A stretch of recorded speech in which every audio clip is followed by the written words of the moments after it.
Oqsil tarkibidagi peptid bog' hamda suvlarning ko'paytmasi 4761 ni tashkil etadi. Savol bitta mohiyati.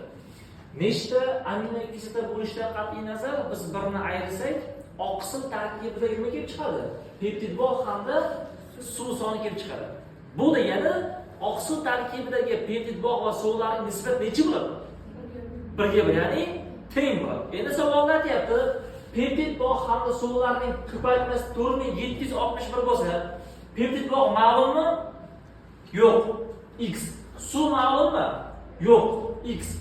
Shularning yig'indisi 4761 ekan. Bu degani x kvadrat teng 4761, x teng 69.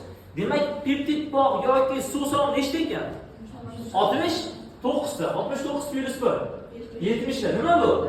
Aminokislota 70 ko'paygan 6. 420 nima? DNK molekulasidagi jami nukleotid.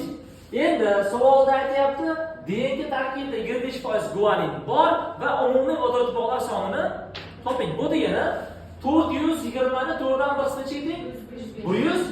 105. Demak, 420 plus 105 525. Bizda bir qoida bor edi. Qanday desa, DNK molekulasidagi umumiy nukleotid soniga guanin soni qo'shadigan bo'lsak, DNK tarkibidagi umumiy vodorod bog'lar soni kelib chiqadi. Aynan 105 2 ga 105 3 ga ko'paytirib 2 o'rni yig'indisi qo'yish shart emas. Umumiy nukleotidga guanin sonini qo'shib qo'ysak bo'ldi.